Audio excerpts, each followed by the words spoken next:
Okay? Okay, let's start over. Hi, my name's Casey. This is Rice. How are you doing? No. No, I'm Casey.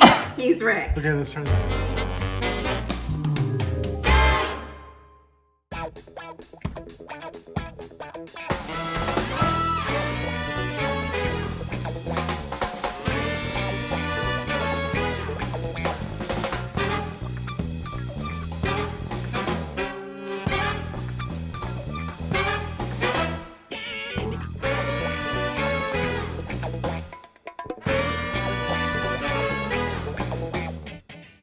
Hi guys, I'm Casey with Hobbs Crew, and today I'm here with my husband, Rick. Hello. Yes.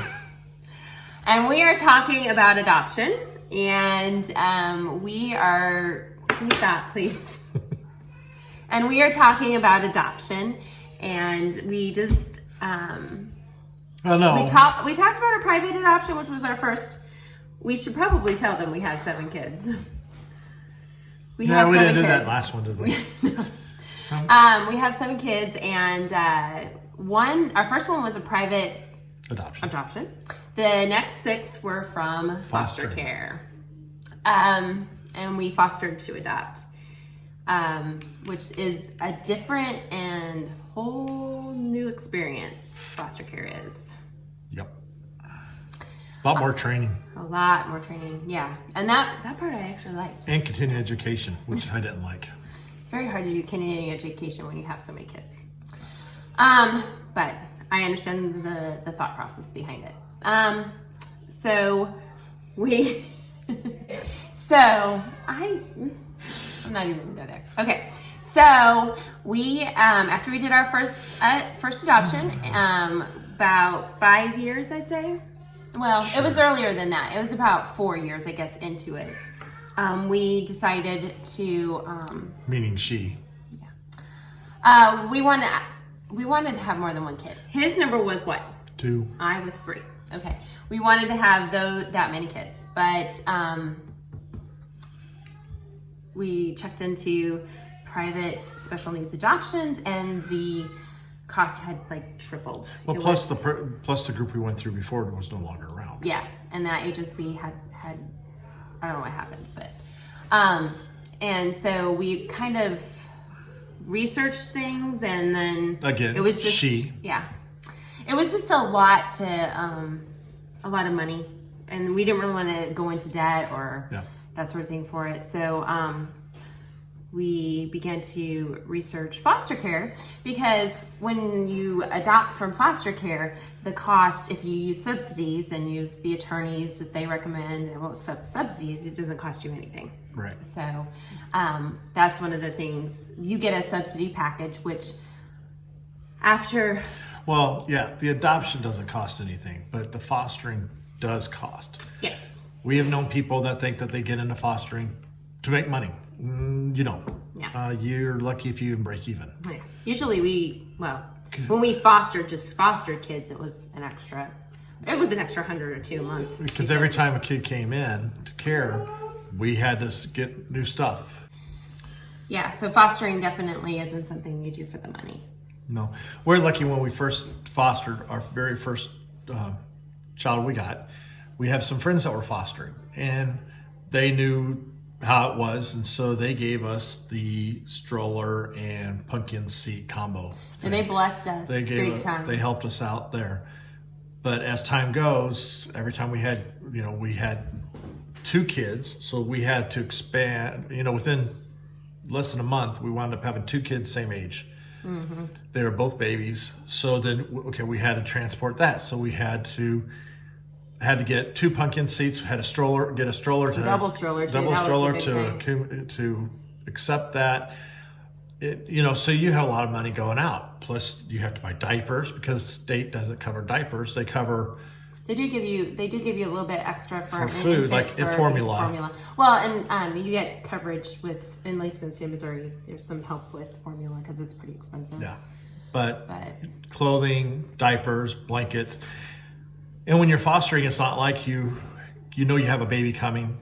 Because like that, you'd have or even adoption, period. Yeah, I mean, you don't get a baby shower until after the baby's arrived. Right, because you don't know. And if you're fostering, I mean, we had someone bless us, which at the time was totally what we needed, and we didn't even know it really, but that was nobody, I mean, no, you don't get baby gifts for foster kids, let's put it that way. So you're kind of on the hook for it. And the state pays, generally the subsidies or the maintenance fees or maintenance payments are about 6 weeks behind. So I always planned for, in foster care, when we took on a kiddo, that the first 3 months of payments was just going to get them set up for the things I needed initially. And that was money we had to put in initially to the child, and we wouldn't get back immediately. So that's a little bit of a and then when they stressor. Then they started giving subsidies for clothing. Yeah, clothing vouchers is. But sometimes when you get a kiddo, you don't have there's no money there. You don't get the vouchers right away, and then you don't get any of the kids' stuff either. So you're stuck with a kiddo who doesn't have any clothing money. Yeah, and that's where like the value of hand-me-downs is like.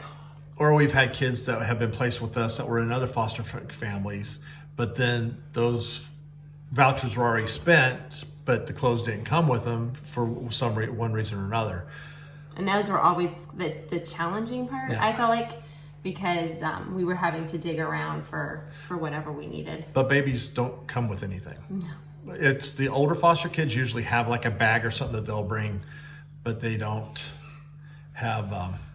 For the babies, you have to do everything fresh. Yeah. So blankets, unless you have another baby, which we did at the time, and then we just had baby after baby after baby. After 8 years of doing it, we have and still have 9 somewhat, years. Of a stash. But initially, when Sam was 5, when we thought we'll try this again, and I didn't realize how much stuff you needed, and I didn't have a bunch of that stuff, and some of that stuff expires anyway, so. That was kind of. But now, luckily, we've been blessed. We have people at church that have kids that, so they pass on clothes to us because their kids are older than ours, and then we pass our clothes on to somebody else. So everybody helps each other. Yeah. At least in our church, we have a great support system, and there is also in the community. Mm-hmm.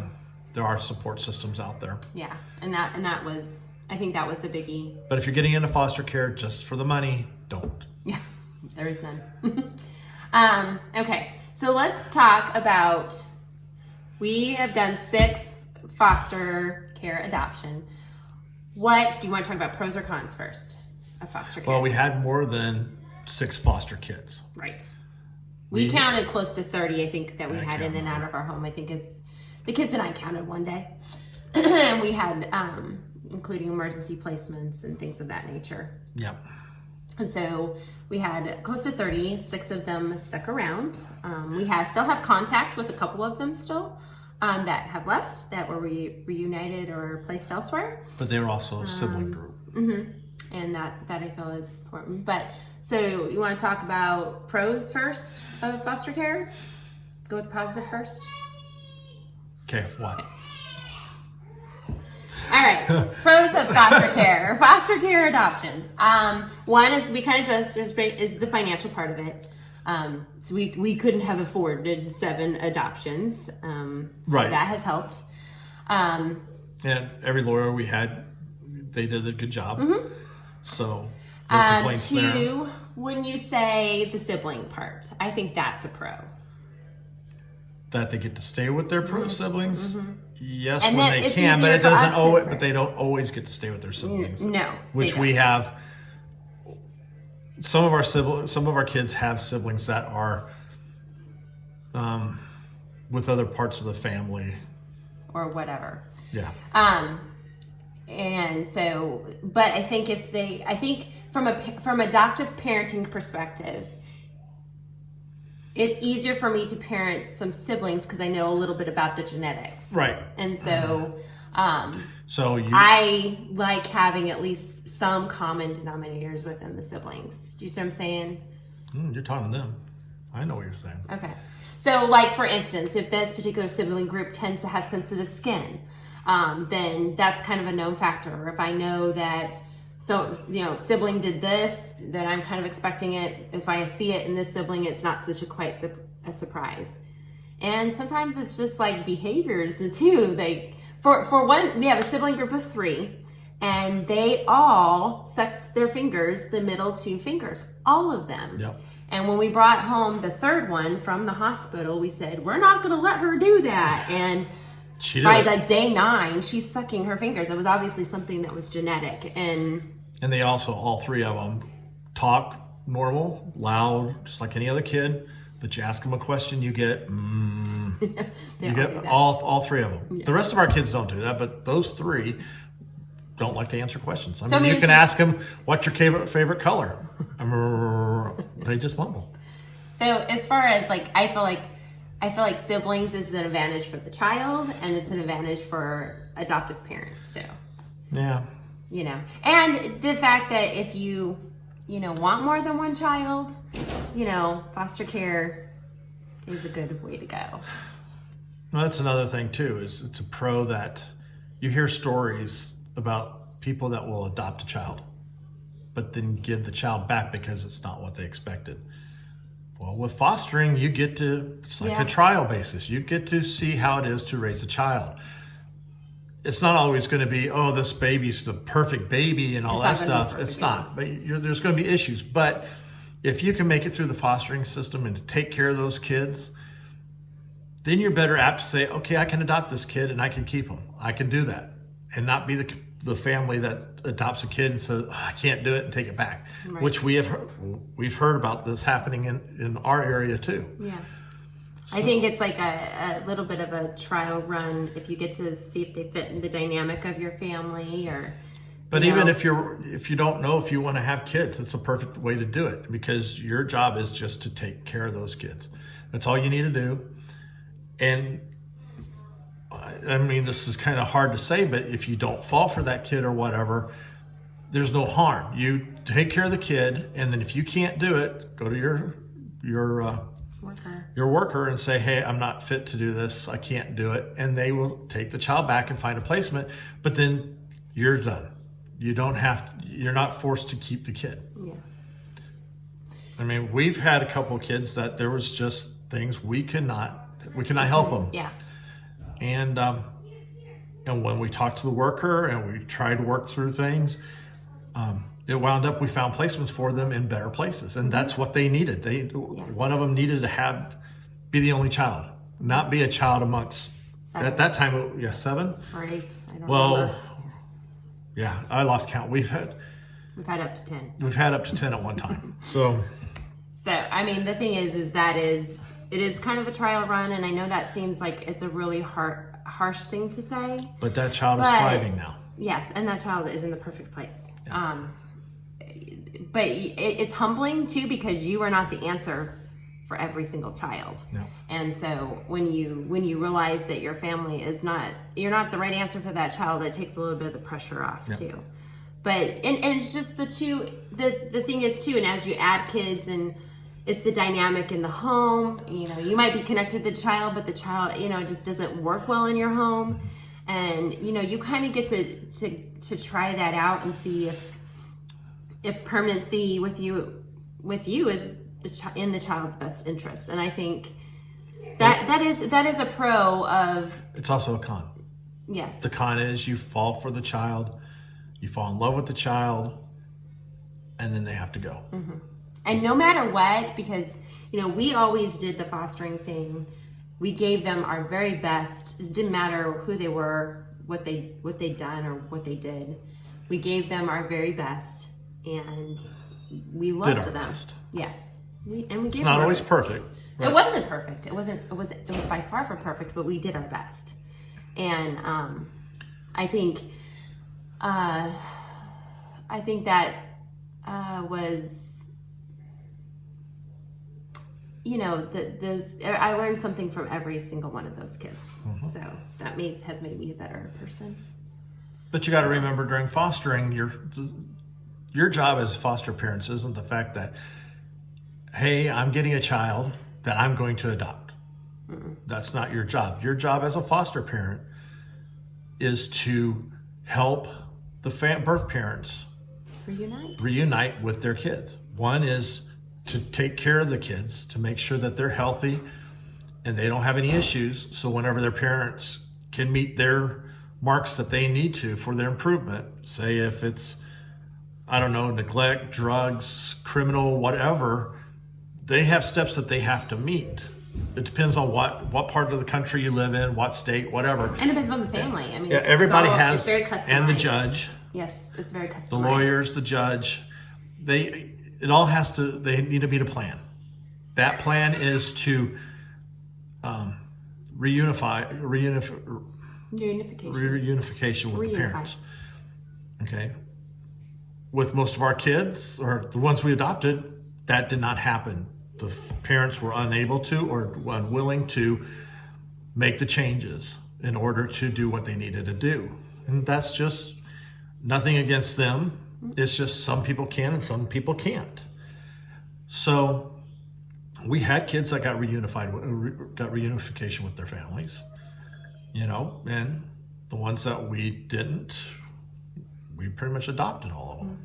Yeah, except for those.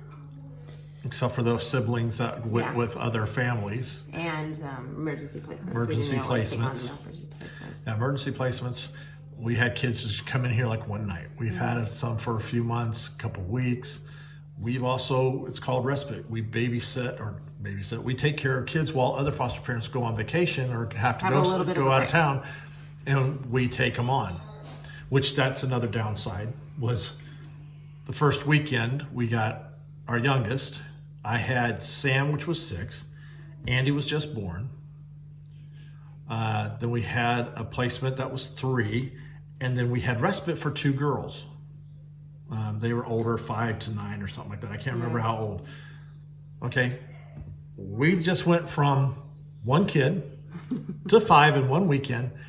And Casey had to be gone all day on Saturday for CPR training or BLS for the fostering. I already had the certification, so I didn't have to worry about it, but she was gone all day on a Saturday. So here I am. I'm having to change diapers. I have 3 girls, which I'm not used to girls at all. And they were, yelling, telling on each other. They were sisters, or 2 of them were.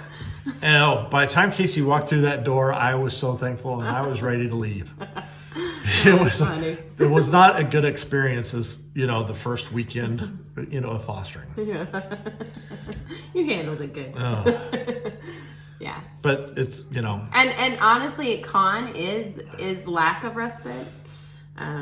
Because the respite isn't always out there. It's kind of hard to find respite for 6 kids. And to ensure that they're safe. Like we never used respite at all. But the foster care route is just it's so overwhelming because you are thrown so many different ways, so many things. It's just court cases. You have to deal with the courts. You have to deal with the juvenile and the children's division offices together. You have to deal with the birth family. Yeah. And you're kind of the middleman in all of it. You have to learn to advocate for the child without alienating people around you. You have the foster kid that you take care of, you reunify with the family, and then you get them right back. Yeah. It's like, it's so unexpected. I mean, suddenly you have this many kids and you just didn't realize it. So that part was, that was always very challenging. I remember the minute that it hit me though. We had gone for, I don't remember how many we had at the time, but it was a lot. And we went to go and eat and we didn't have any spoons. And that was the moment I was like, it's the stuff like spoons. Nobody thinks about the spoons, if there's enough spoons to eat for the children. I thought you were talking about when we went out to eat at Golden Corral and they asked us if we were having a birthday party. Yeah. Oh yeah, that's the stuff that you have to deal with as a foster parent is just... Of a large family. I was asked once if we were a Christian protest group. What am I processing with that was when we had 8 kids. 8 children. But yeah, it's it's a lot of it's a lot all at once, and you have to learn to like. It's overwhelming. I don't know what else to say. It's overwhelming, and you have multiple cases going on at multiple times, and having to meet those court dates, those family support team meetings, visitations, parent visits. Making sure the child has doctor's appointments, dentist appointments. I mean, it is a couple hours a week, depending on where, and we had a variety of counties we serviced, and so I kind of got to the point where I would only accept from one county because of the drive I would have to make to support visits and such. Yeah. So it's very challenging. But the rewarding part of it is that we got to be with our kids, the ones that we adopted, most of them since the hospital are really young. Uh-huh. That was something that probably we were told would never happen, but it did for us. Which we are a different kind of story. Okay, yes, we are. This doesn't work. Our story is different. There are probably other people out there with the same story, but not everybody has the same story. When we were going through foster care, the training, they were telling us that you're not going to get any babies. You will only get older kids. Mm-hmm. If you're going to adopt, it's going to be an older kid. You will not get babies, you know. And at one point we said, we only wanted babies at first. But then we said, as long as they're younger than Sam, because he was our firstborn, we want to make sure that he was still the oldest child. So we wound up not having any stipulations. We prayed about it, and we're like, God's going to give us whatever we can do and equip us to handle what he gives us. And so it's wound up that it's just weird that we got so many babies. Mm-hmm. Andy was a baby. Alex was 6 weeks, 5.5 weeks old, which is 3 weeks difference between him and Andy. Yeah, there are twinkies. So we got, Andy was 8 weeks old when we got the call about Alex. And if you look at our pictures, you can see they don't look anything alike. But for some reason as babies, people always ask, are they twins? Yes. One's dark complected, the other one's not. So very light complected. Very light complected. So we had them. Then we got a couple others, which one of them was Alex's sister, but she was almost 2 years old. Yeah. By the time we got her, she was almost 2 years old. It was 23 months old. And then we got Randa directly from the hospital. Then we got Nick. She 7 months old. 7 months old. And then Georgie we got from the hospital. And we got her, as a matter of fact, we got her earlier from the hospital just because she had issues. But we had worked with so many babies we were experienced. We were experienced with a lot of different things, and some of our kiddos were drug exposed during the prenatal period, and we have a decent amount of experience in that area, and so we were able to take them earlier than normal. Yeah. If it was another foster family that didn't have the experience, they would have sent her off to a children's hospital to go through all this weeks of detox and all that stuff. And we actually, at that point, we decided that we didn't, we really wanted her if she was stable, we wanted to bring her home. We were familiar with how to detox her in the most natural way possible. Yeah. Without putting her on more drugs. And so that was, and that was one of the things with her. We were able to work with the hospital team directly, right. and she was placed actually with us prior to even leaving the hospital. So we were able to make those decisions, and our only request was that she would be stable in the sense that we couldn't get her to a hospital in less than 30 minutes. Right. And so that was something I was able to make clear to the doctor, and we didn't have any issues. We got her home. We went through the normal stuff. When you're detoxing a baby, it takes a while. Yeah. There's lots of different things that can happen, and they can be failure to thrive very easily. Yeah. So you have to keep a big eye on them. But we can cover that in another episode. Because we have a special recipe. Yeah. And it's worked for her. Well, by not by just number her. 7, Yeah. by number 7, we had finessed our recipe. Yeah. So. But yeah, those are kind of And you never know when you're done. no. We kept saying we're done. Yeah. And the It state was would 4. Number 4, we were going to stop at number 4, and everybody around us thought, oh yeah, you should stop at number 4. And then it was 5, and then they said the 6 was the limit. So I was like, okay, let's go for 6. And Sammy prayed specifically for a girl. That was our problem. Sam prayed for all of our kids. Every time he prayed, for some reason, all his prayers get answered. So we had told him to stop praying for kids. Please do not pray for him. I don't know if that makes us bad parents or not, but We're at 7. We already do that. 7 is Seven's a good number. So. Although I'm not going to say never. Yeah, we because can't. I'm not doing that. I already learned my lesson once on that. God has a sense of humor. We said on our 7th, right before our 7th, we said we're done. And we told God we were done. That was number 6. That was number 6. And we got number 7. And then we got number 7, which we call her our bonus baby. And we would not want to live without her. She is a Ornery.